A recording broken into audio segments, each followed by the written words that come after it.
के गईलू। तोहरा बिना अब दिलावा लागे सुना बरकर। पहले प्यार जतवले बाद में रुलवले, सपना सजा के तू अकेला छोड़ गईलू।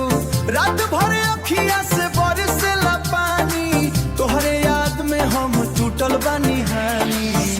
दिलावा रोवे रात भर हो, याद तुहार सतावे हर पहर हो।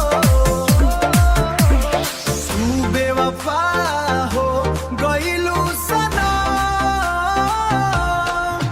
हम तो मर गइल बानी अंदर से हो, बन जाता।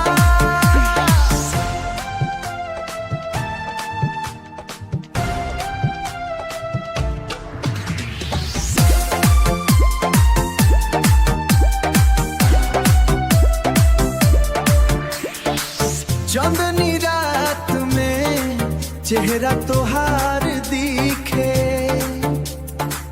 हर धड़कन में बस नाम तोहार लिखे। लोग कहे भुला दो करा, बाकी दिल न माने हो। तोहरे बिना ए जान जीना मुश्किल लागे हो। दिलावा रोवे रात भर हो, याद तुहार सतावे हर पहर हो। तू बेवफा हो गईलू सनम,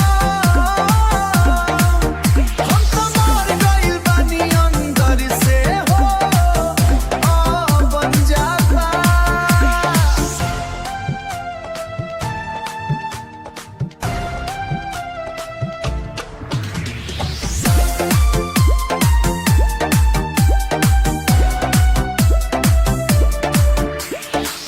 अगर तू फेर लौट के आ जाइबू, दिलावा फेर मुस्काई हो।